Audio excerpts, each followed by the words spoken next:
Well, no, he does audio, like installations, home theater, surround sound, Oh, things like that.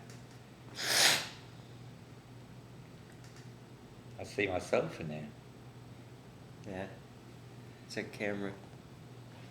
With the little green thing. Yeah. Boy, I don't look like much today. Um, I tell you what, it's. I'll have to show you a picture from way back. of you. Yeah, because actually I was a good-looking man. I really was. And, my grandfather used to always say he had a bunch of grandchildren, Yeah. and he used to say I was always his best-looking grandchild, and I was named after him. You see, and I said I know why because I have the same name as you. He said no. Yeah. Edward Lewis, the same as him. You have Edward, that Yeah. middle initial. Yeah. All right. I met AJ a week before I lost my legs in Germany. Now you were in. How long had you been over there? I hadn't been over there very long, no, because we trained people. That's what we were doing in the United States, and we were working pretty good. I mean, hard too. Yeah, we'd get up early and go to bed late, you know, and some of them was so good that you could tell a difference in the education, you know. But we were all very. I could have gotten. I could have gone to OCS and become an officer, or go home on furlough and go overseas with the bunch I was with. So I said, I have to get over there.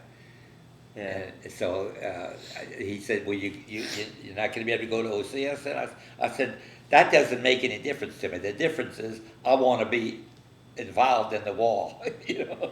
Right. And I was like, I wasn't putting on a deal or anything, you know. I really meant it because after all this time of training and everything, I got tired of training other people. All right. And boy, we had a good outfit. And my gunner got killed, you know. It came inside, killed him, and took my legs off. Actually, what took my legs off was part of the tank. Right. The tank that blew out. You see, I don't understand how I got out. I don't know why I didn't fall into the tank. Except for one thing, I might have been sitting because you see, the tank commander sits high, and that's the only thing it could have been. And then my gunner was dead in his chair, and the other one was in the tank with me up in the turret there, and he pushed me out. I remember that much. And then I pulled myself to the ground, and I stayed there for about 6 hours. Because the two in the front didn't get anything, and my loader and myself, there were four of us, but I was on the tank like this. I was on this side, and they were up in the front. And of course, I got to see them quite a bit afterwards, but they thought I was dead. In fact, the one that died, I think one of the first ones that was in our group, he said, I could see you, and the other ones couldn't. And I said, well, Dupe's out. They used to call me Dupe. He said, Dupe's not with us anymore. And then they were staying there because I was there, so they left. But we were in an area where the Germans used to train their officers for artillery. That was the worst thing we could have got into. Right. But and hell, I was about a football field away from their big guns, about that size, and they kept on firing, but I was low enough to the ground, you see. And when they picked me up, oh, I know, I was just going to tell you, the building that they were staying, they had pulled back, and the building that they were staying in was the building where the Germans stayed when they were training there. And one of a good friend of mine was up in the window, and he was looking out there, and all of a sudden he said he saw me move. He said, I just saw Duke move. And the the tank commander that was next to me, Pat Hennessy, we were close. And he said, "What?" And he looked and he saw it. So he took off and he took his driver with him, a great big fella. He said, "Come on." And they went downstairs. They were going to get me, you see. Right. So when they got to the down, we had pulled back on the tanks. I don't remember why, because we couldn't have done any good at night anyway. And he told this other fellow, he said, "You stay here. I'll go get Duke. I'll see if I can get him." So when he saw me, he says, "Are you ahead?" I said, "Yeah, I'm ahead." He said, "Well, wait." He says, "I won't help you. I'll go get the medics." So he left. And I don't remember how long it took him, but it took him a while to get medics to come up there in a Jeep. So when they got up there, they jumped out of the Jeep in a hurry, and they gave me instructions on what to do. He said, "Now, we're probably going to hurt you," but he says, "It's the only way we can get you out of here. We can't just take our time because they'll kill all of us." Yeah. And that's what they did. And they had a tent, you might have seen them on movies, on the front of the Jeep. They would put the things that you'd put the people that are wounded crossing. Yeah. So they literally just about threw me up there, and then when we got back, by that time I lost consciousness again. But then I remember the next thing I remembered was waking up in the morning in the hospital, not in the hospital, in a thing where they took care of wounded people at first, you know. Temporary. Temporary, yeah. And I felt great. And there was a priest there that was on the meeting. He came and he sat with me for a while, and he said, I started kidding with him and everything. He said, "You're a remarkable man." He says, "You just lost your legs and you're now telling jokes." And it was a funny thing. I don't know where I got that from, but I'm so glad I did, because that's the same way I felt until today. That losing my legs didn't bother me. I was lucky. And I was one of 10 children, of course, and we were all taught to do those kind of things, you see, by my father, who was a hell of a man. And and as we went along, and AJ, they told me later after AJ died, he said, he said that, man, Elaine was still, you just starting to come around with he said, "That girl's never going to marry Eddie. He's got no anything like that."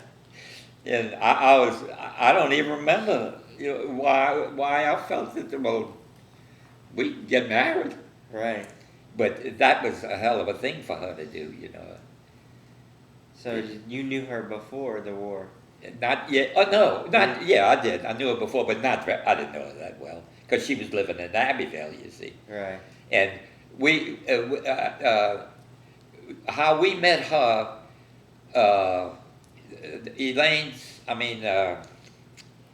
Mona's mother and them lived on Franklin Avenue, which was close to where we lived. And Eddie,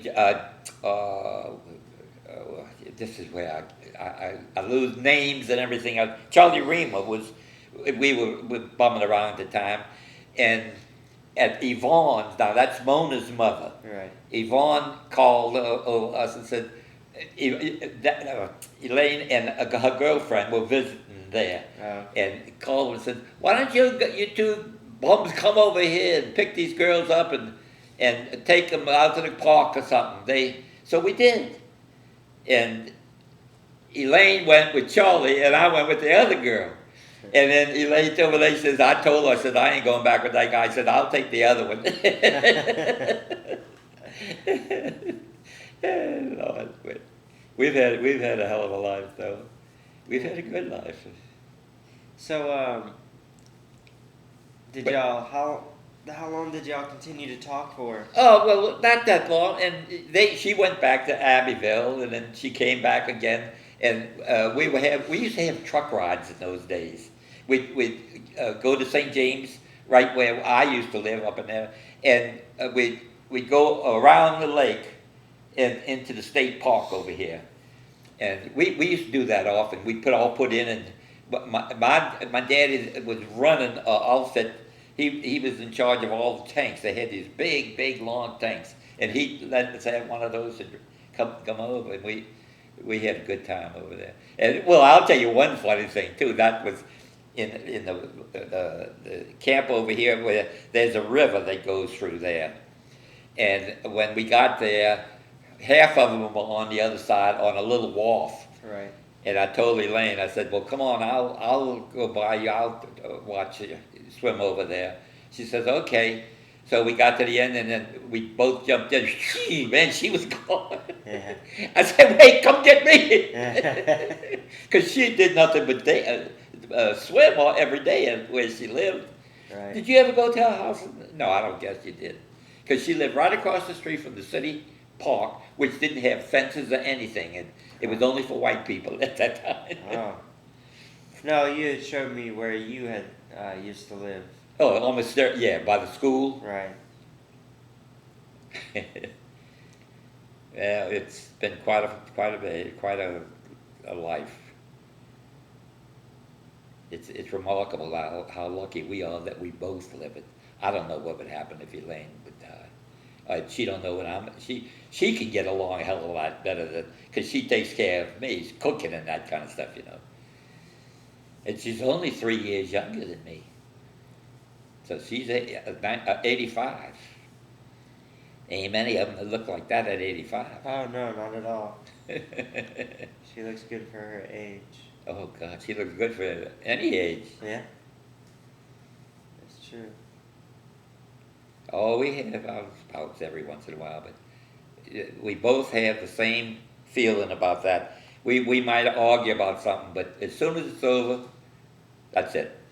It's over. Right. And both of us do the same thing. I mean, we both realize that. Obviously, we never argue that much, but every once in a while we would, you know. And we both would have the same feeling that, look, we won't even know about this tomorrow, and we got along like that the whole time. That's good. Yes, it is. Because Elaine never did much in coming up. You know? She was the only girl, and she had that Warren, her brother, there, and they lived in Abbeville, and she wasn't like the girl, my sisters and them. They had to work and everything, you know. And even at home, I'm talking about. Right. But she's having a problem with her leg, her hip. But she's gotten just a little bit better in the last 2 or 3 days. That she went back to the doctor, and he gave her some new medicine, and it's helping her. That's good. But boy, she's been in bad shape. Well, you didn't know you were going to get a history. No, but I enjoy it. I enjoy it. So you were one. How many brothers and sisters? There were 10 of us, 5 boys and 5 girls. Okay. And what was the order? Okay, the oldest was Sammy, my sister. That's a nickname my daddy gave her. Then AJ, my brother that was in the service. He was all through Germany, and he dies 6 months. I mean, I guess he died when in New Orleans after the war, but he wasn't back very long. It was remarkable.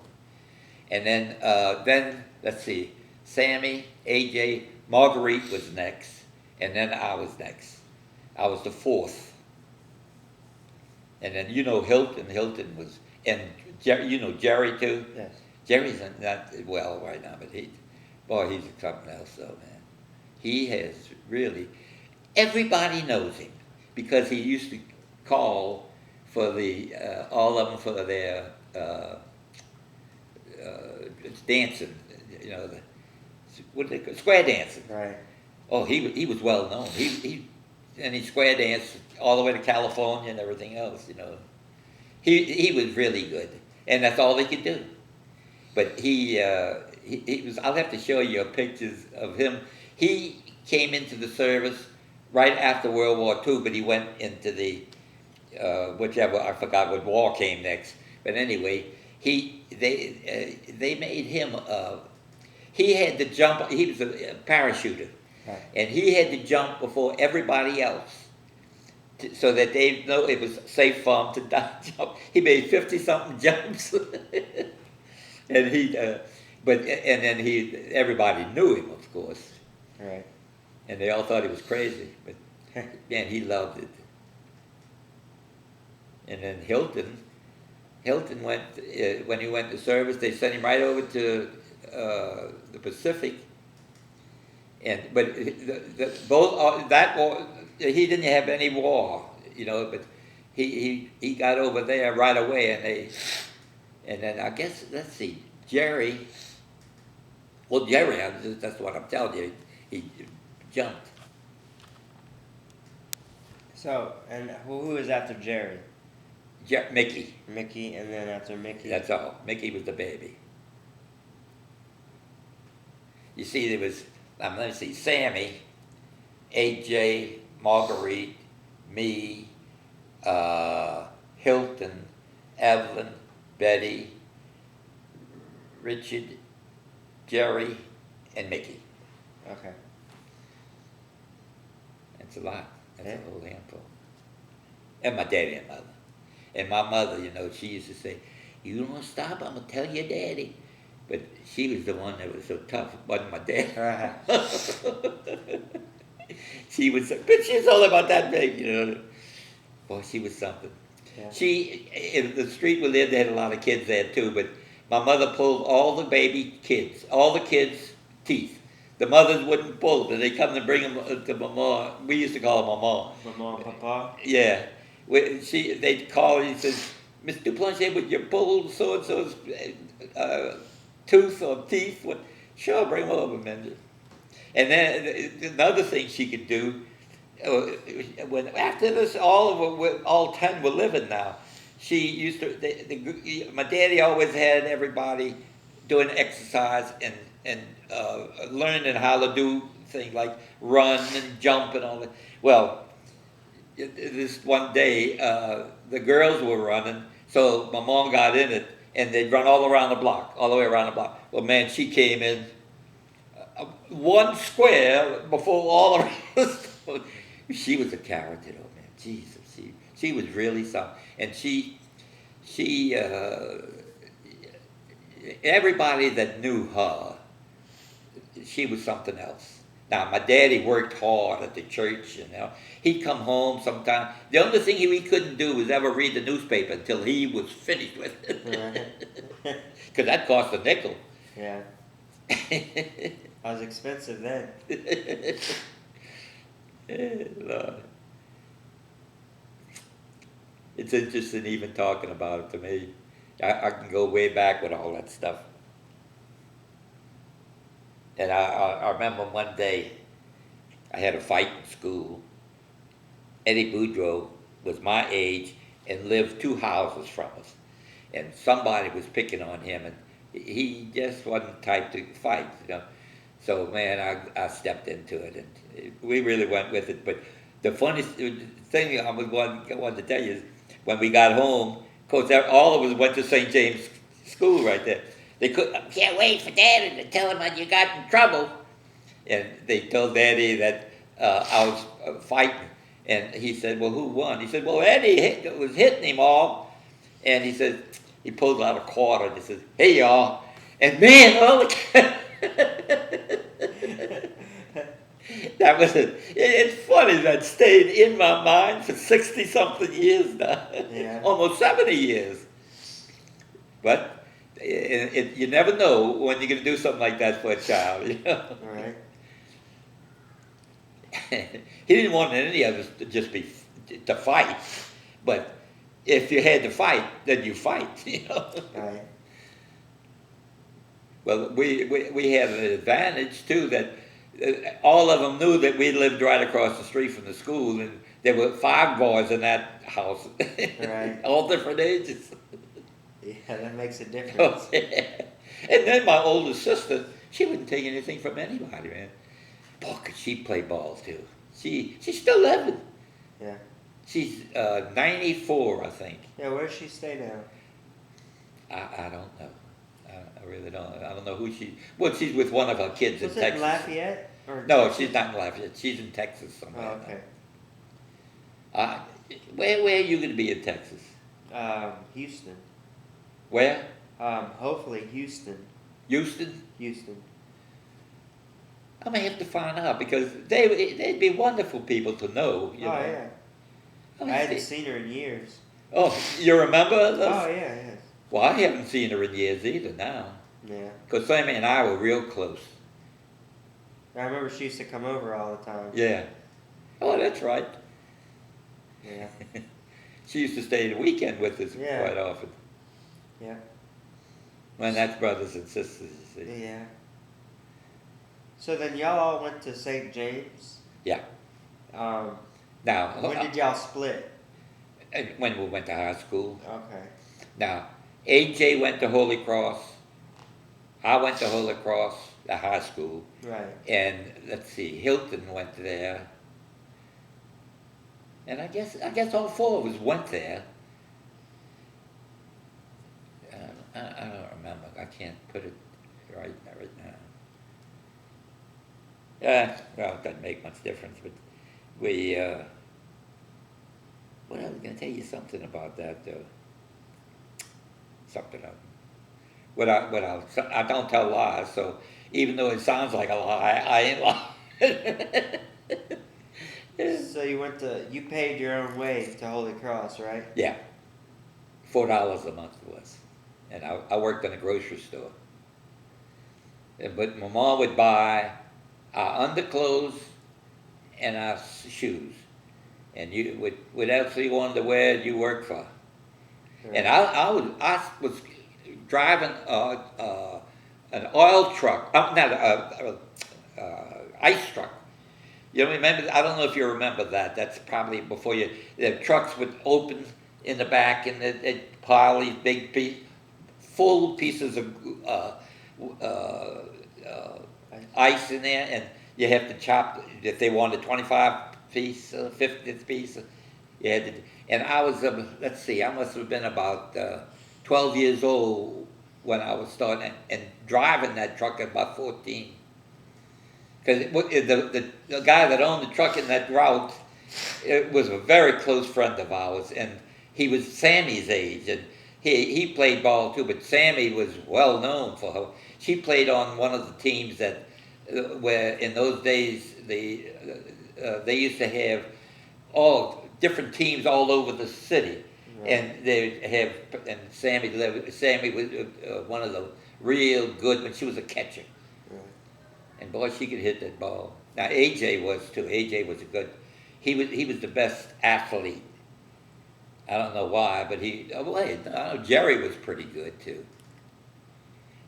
AJ though played ball, and he had it here too. He's the only one that finished college. Yeah. So that's how you paid. You did I worked at a grocery afterwards. After that, because. And a grocery that was about 4 blocks from where we were, and I was taking out the grocer's daughter, and Lucille was her name. Yeah, and of course, it was the biggest grocery in the area. They didn't have all these kind of groceries they have now. They had like I could walk to about 5 different groceries. And the one that I worked for was probably right in the middle of them. But I was so dead. We used to have more fun there, though. Yeah, we used to get Jumbo. Do you remember anything about Jumbo drinking stuff? They were about this high. Well, that was a nickel. That's what it cost. But if you did something good around the grocery, they let you have one. Right. And they also had a pinball machine in the grocery. And they weren't as fancy as they are now, but I found a way of beating it. This is a true story. And you put it. I mean, I could. It was a nickel machine, and if I had 5 nickels, that's all I needed, and I could make money that full day. And so Mr. Mola, who was owned the grocery, he called me in one day. He said, "Look," he says, I don't want to stop you from playing because I know you all enjoy this and you make some extra money out of it." He says, "But I'll pay you only 50% of what you earned in it." He said, "Because I would have to stop you completely because when they come to take the money out of it, he didn't own it. They used to just put them in these places." He says, "I get half and they get half." So he says, "I don't want to miss all that half." And of course, that lasted for a while, but you could learn how to handle almost any one of these machines. That's why they used to change them all around every once in a while. So, would they give you money back if you won Oh yeah, on a pinball machine? yeah. Oh wow, they don't do that anymore. They don't. I don't believe so. What do you mean? You just play it for fun? Yeah. Seems kind of silly, huh? Yeah. Boy, you can lose. You can lose money in those things fast. Yeah. No, and they had it up at the top. If you did so many, you'd play 5 balls on all of them. Right. And if you made such you had one type. There was about 4 different sections that you would get money for. Right. That's neat. So you went to school all day and then you came home and worked? And go to work Well, what about the weekends? all weekend, including Work. Sundays after mass. Work? You wouldn't even think about telling your parents that you're not going to church. Oh yeah. Oh, I'm glad I did. I mean, I'm glad I did Yeah. what I did. Boy, it was so good when I got to the service. There was, like you see, the boy that got killed, he was a Catholic too, and the other 3 weren't. But he and I went to mass. We walked as far as 5 and 6 miles to go to mass on Sunday in the United States. And when we were in Europe, we had to walk to again, but it was before we hit the front. You see. But that guy, he was pretty sharp fella. But I can remember, "Oh my God," and that was it. That's all he said. Now, why would I? It's funny that you remember things like that. Well, did he know that it was coming? Oh no, I didn't know. No, we were right. They were firing at us. We knew that.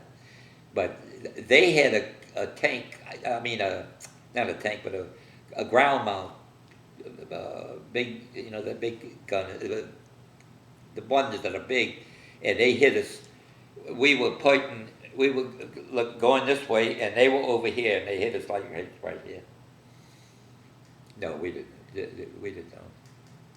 We were the only. No, the one other tank got hit, and the rest of them didn't get hit.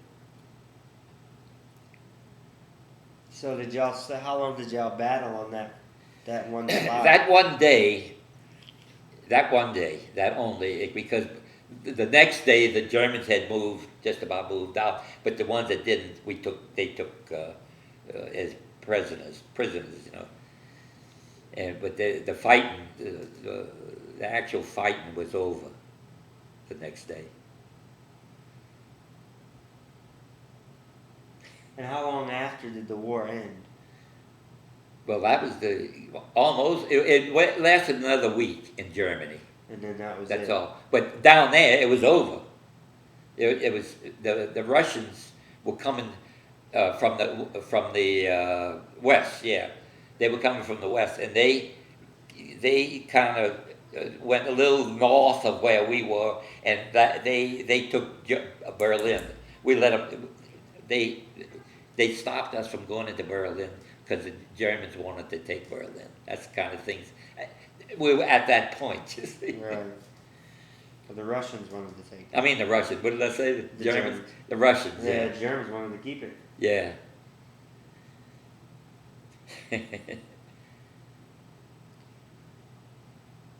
been a long time. So how long did you actually stay on the front, like in the action? Okay, we were about maybe 2 or 3 weeks, that's all. That's it. Yeah, I think it was about 3 weeks. But we were moving fast, man, because they were moving. We went in right in the middle, and they moved us going south, and that's where the Germans were mostly. And we did a good job in there, but the Germans, they knew they were whipped so bad, and you could tell, like, it was in them. They seemed to be awfully nice people, you know. And well, actually, we wound up being real good friends with the Germans, not the Russians. Right. But the Germans were smart. What you got on there? Uh, Besides me, There's a screensaver. huh? A screensaver. Oh. Just pictures. So Who's here that did that? you were in Munich then Oh, when you were hit. Yes. Okay. Yeah. And then when I got to the hospital, my daddy had written that boy. He went to sixth grade in school, but God, he could write, and he wrote beautiful letter to me. And I let the nurse read it. She says, "Why don't you let me take that letter and let all these guys read it?" He says it'll do them all good, like it'd be their father. Boy, I forgot what happened to it, but boy, she gave it one at a time, and then she took it throughout the hospital. And in fact, some of the fellas that read it came down to meet me, and it was really. But I was hurting, man, because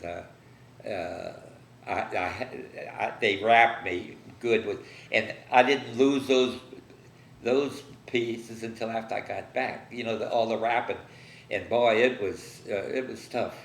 Yeah. And then, but the funny thing about it, when I finally hit the hospital where I was going to stay, you see, I was in. They sent me to Denver by mistake. The hospital they sent me to was only for hemorrhoids. That's all. So the nurses couldn't even touch me. So and I was just sitting there really hurting. And one of the nurses there told me, she said, "Call your father and tell him what's happening here, and tell him to call somebody in Washington that he might know, and tell him to get me out of there into a place where I belong." So, Papa, man, he took it right off the bat, and went. He knew one of the senators, and he called him. Well, the next day, they were they were already fixing the airplane that they were going to take me with, because they didn't have a plane there for wounded, and they took me to Temple, Texas. That's where the first one I went to. And when I got there, they took me to the dressing room. I don't mean to bowel movement. I mean talking about that's what they used to call where they wrap you in the dressing room. And they took me in there, and they got it off of me. And boy, I was stuck and everything else, because it had been draining for a couple of weeks in this same stuff, you see. But then they washed me out, gave me a type of bath they would give you in there, and brought me a wheelchair, and I got in it. They couldn't get over that, and I was pushing back all around right away. But that's how much the relief was after I got out all those bandages. Right. And I got to be one of the ones in the ward, because I I was most severely wounded at the time because the ones that were coming in were just most of them, not most of them, but a good bit of them they were still in Europe and the war was over and they were doing all kind of things and hurting themselves without knowing. Right. But I didn't have a bit of trouble with those guys because I was hurt in the service. You know what I mean? In combat. Right. And the nurses, man, they were something else. They had one from New Orleans, but I never have been able to trace her down. I can't even remember her name now. But she's probably dead because she was a little older, maybe about 5 or 6 years older than me. I didn't know I was going to give you a lesson in war. Jay, you have no idea how much better you look. You really don't. You're a completely different person looking like that. That's good. Huh? That's good. Yeah, stay like that. Don't do that other way. You hide the face that you shouldn't have to hide. And then you're young for that. I mean, it's not hard to shave. I don't shave every day. I shave about every third day. Sometimes, like I shaved yesterday, and I'll shave tonight. For tomorrow. For tomorrow, yeah. But it doesn't show very much anymore. Right. So, now how did you get back and forth to Holy Cross when you were in high school? You didn't have a car. Colorado. Colorado for 4 years. Did you hitchhike? Back and forth, yeah. You hitchhike every day? Every day. And because my mom gave us car fare, that was a streetcar. It used to run right by our house there, and they had to transfer and catch the one that went over the Industrial Canal, you know, that's where St. Holy Claude. Cross was. You know where Holy Cross is now? Oh yeah, right by the house. Yeah. And she gave us a nickel for lunch and 15 cents for car fare. Never used car fare. Couldn't afford it. But we could get a sandwich for a nickel. Yeah, and could they let us leave the school grounds at that time? And then, because the sandwiches they had at the school for a nickel, nobody would eat them. You know? But they had about 4 different groceries around there that made us real good with. And we found, I've forgotten who I used to run around with, we found a house with a lady that told us if she would make hot lunches for us for the nickel. And she said, but I don't want too many. She said, you all bring who you want. And we had about 4 guys, and we used to go there every day, boy. Red beans and rice and this kind of stuff. But that didn't make any difference. That was good. I wish I could have that. That's what we had at home. Yeah. I wish I could have that now for a nickel. Yeah. Woo. Yeah. Man, the kids couldn't even catch a ride to school today. That's out of the question. It'd be hard. Nobody would pick you up to start off with.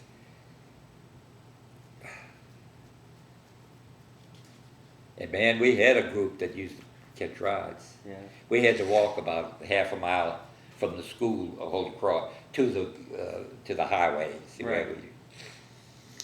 But boy, have you been around the house to see what the Holy Cross? Oh yeah, it's very nice. Very nice. Was that? Oh, it's my phone. I know. Did you ring? Yeah, it rang. But Who's that? I'm gonna answer it later. Oh, Just a friend. it's a girl. Huh? Is that no, it's just a friend. Oh, I can't make out those things. Oh no, that was just it was a song as the ringtone. It's the what? It was just a song on the ringtone. Oh, I see. I don't see, but I understand. Right. That's the only thing that bothers me, having lost this sightness, that kills my driving. Yeah. And I'm still licensed for about another week. Well, Oh. is there any way you could do it by mail? No. Not like I am. And my age.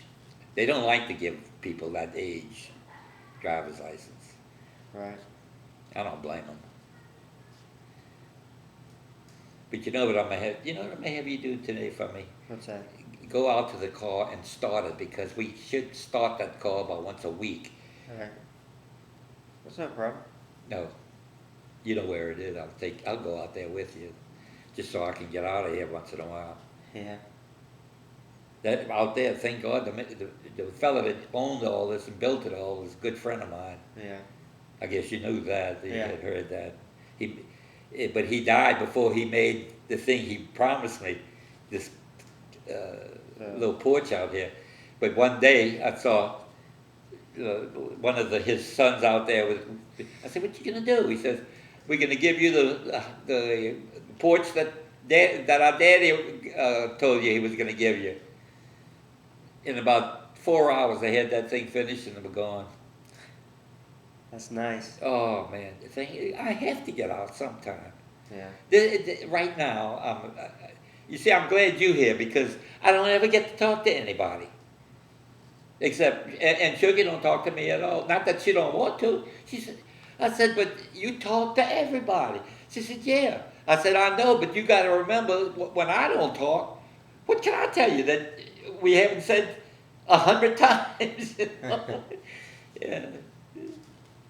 Because those 3 days, she leaves at 9:30, and she gets back here at some of them about 3:30 and some of them about 5 o'clock. And she comes in here, she turns the TV on. I never use this TV. She turns the TV on, sits there, and starts the dinner.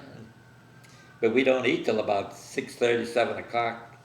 Early today, now, we eat about 6:15, 6:30, because it's dark, you know. Right. But we were eating around 7:30, and that was too late.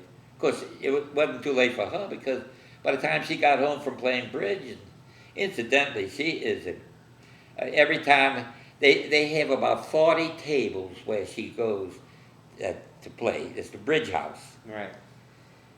And I don't ever remember her. Maybe once or twice she says that they didn't do too good, but she has won first place often, and all the time, no further down than fourth. Now, that don't sound like very much, fourth, but that's a hell of a spot for bridge play. Right. She's top notch in that kind of in the Bridge. bridge. Yeah, I've never learned how to play. Well, I taught Elaine. I knew how to play bridge before Elaine did, but I quit. I quit because, do you remember Joe McCarran? No, that was my sister's husband. He was a nicest guy in the world, but he had funny ways of doing things. Well, Marguerite and Joe used to meet Elaine and I at our house to play bridge, and Joe didn't know the first thing about cards. I could tell that, but he didn't make out like he didn't know. Right. And one day we were playing, and it got to his turn, and before he played, I fell asleep on the chair. So I told Elaine, I said, "That's it. I don't want to play anymore with Joe." In fact, and so I haven't played a game of bridge since then. Not because of that, except that Elaine started playing and she got to really know it, and oh man, she really knows. And she plays 3 times a week. For years now. Oh yeah. Ever since we're here 6 years, I think. But she played. Oh yeah, she played in New Orleans, but Oh. not like she plays now, because she plays at the Bridge House now. These are people that play all over the country. Right. And she still does that well. Oh yeah, So she could go all over the country. no problem. Yeah.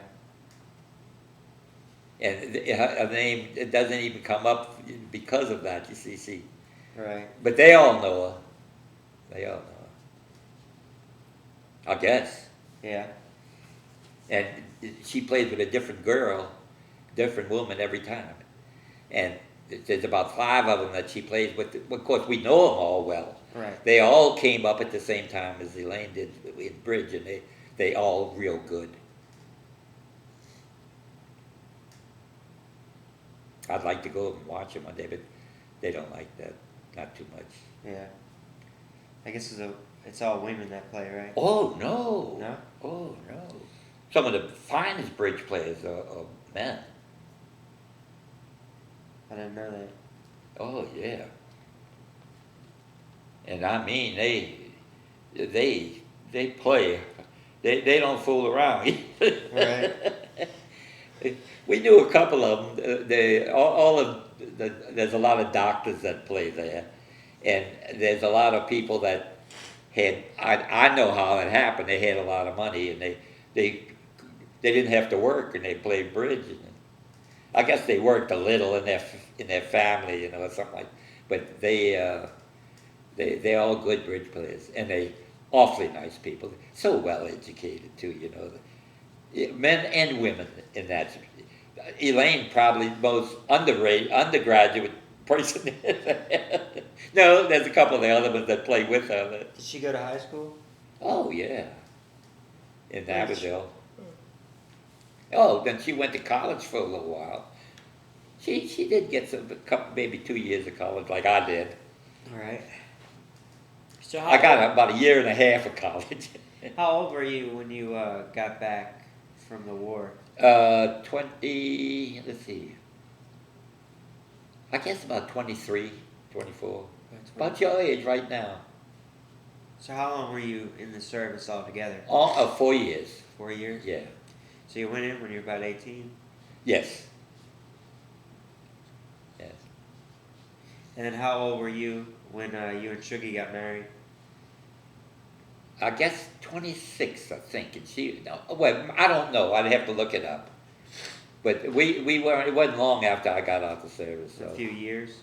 At least 2 years, but I don't think it was much more than that. The funny thing about it, I had a picture of Elaine, and they were closing all the Army hospitals at the time, and I went through Texas, I went through one the east, and then I wound up in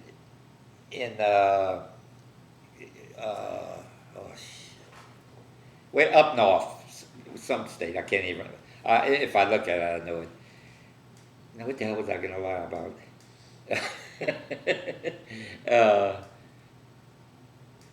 I can't remember what I was even. You had a picture of Shuggy. Oh, yeah, that's exactly what I wanted. It was.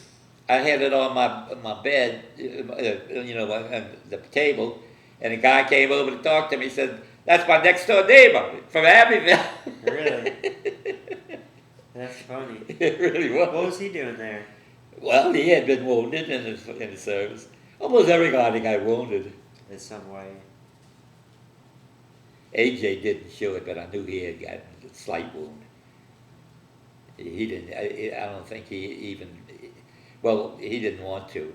Especially once I was hit. He knew he would never say anything to anybody. Right. So what do you think happened to AJ? Well, he died. He had cancer. Died of cancer. And Marguerite, my sister, that's just older than me, she even lost yeah. And then Sammy, she's going forever. She's like, I'm following her footsteps. And then Richard, one of my younger brothers, died. He had cancer also. Now, I had cancer. That's, but I think they didn't expect me to live anyway but they must have gotten everything and then didn't have it hard. And I don't know. Because I haven't had a minute's trouble. even when this operation, he left some in there so I wouldn't have to have a colostomy. You know what that is? Yeah. I didn't have to have that. He left oh, just enough that I could use my own bowels, you know. Right. But that's still even better than I could have done a lot more things, but I wouldn't have liked it having that Yeah. thing.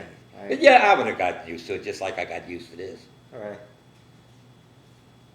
And I've gone to see quite a few people that families have asked me to go see them, you know, lost a leg. Since the war's over, I'm talking Right. about. Which, I can tell you what, Phillips and Selmo, he was a good friend of mine when we were kids. And his wife called me one day and she says, Eddie, I'm going to ask you to, if you can, I want you to do me a favor. I said, anything? Because I knew her as well as I knew him. And she said, Philip, she called him. Everybody called her Philly. Philly lost a leg. He was working for not for the government, for the telephone company. And I can't remember whether it's only one leg. I can't remember whether it was below the knee or above the knee, which doesn't make any difference, except that it would have been a lot worse how he felt if it was below the knee. So she says, would you come and talk to him?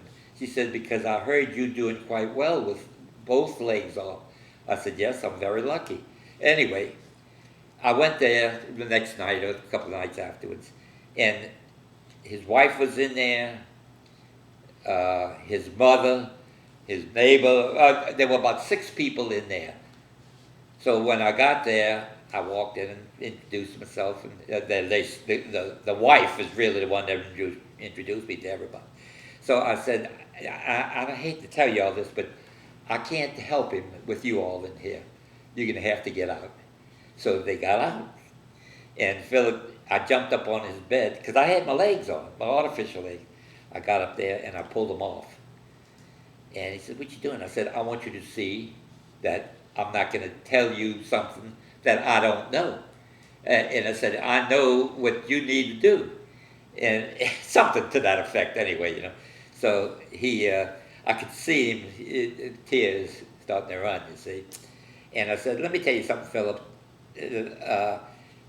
I can show you what you can do, and I'm not going to tell you what you can't do, because you never know. With this kind of loss, you don't know how much you can do. So I went through the whole routine, and I showed him how I walk and all that. And I was in there about an hour, I guess, talking to him and telling him what to do and everything. Well, it might even been a little bit more, let's say an hour. So I left then.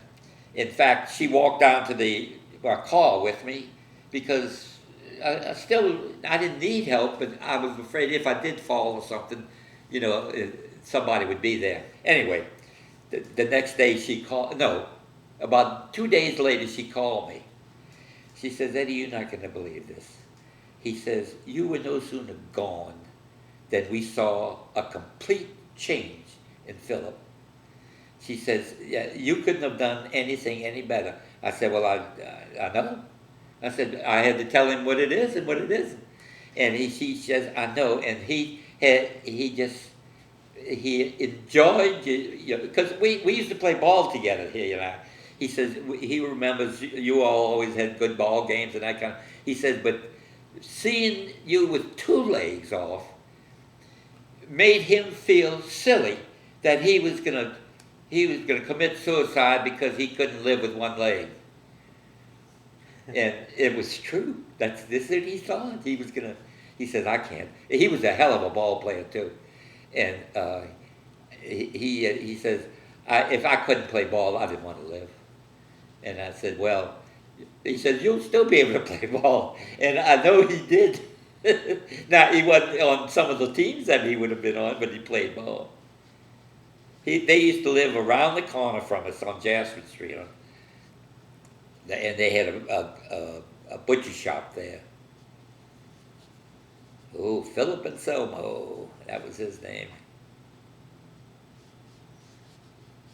And didn't you talk to another person as well?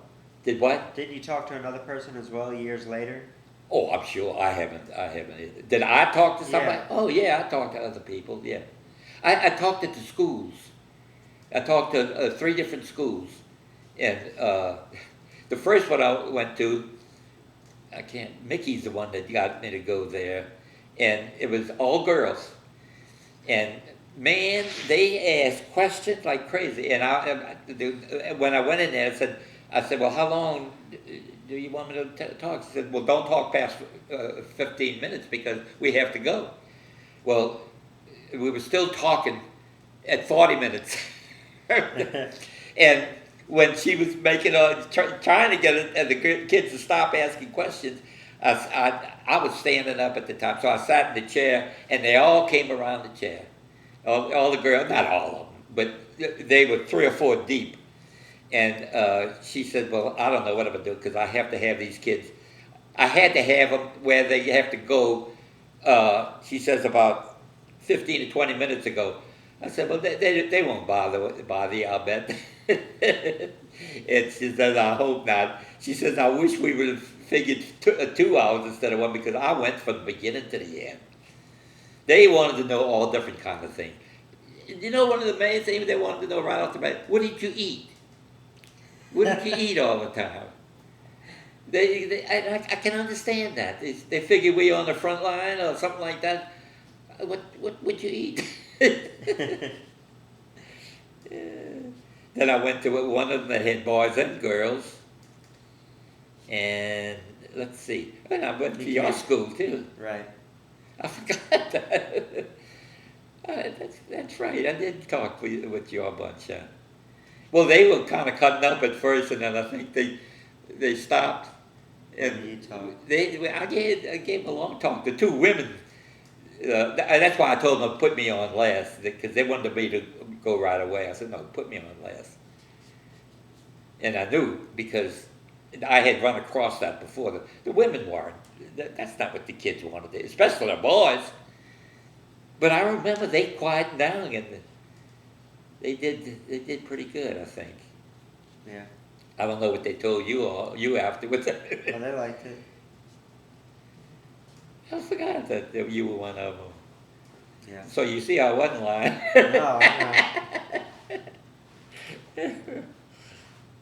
Do you want something to eat? I'm fine. Okay, because I don't eat lunch. I eat breakfast, a big breakfast, but I snack or something. Right. Well,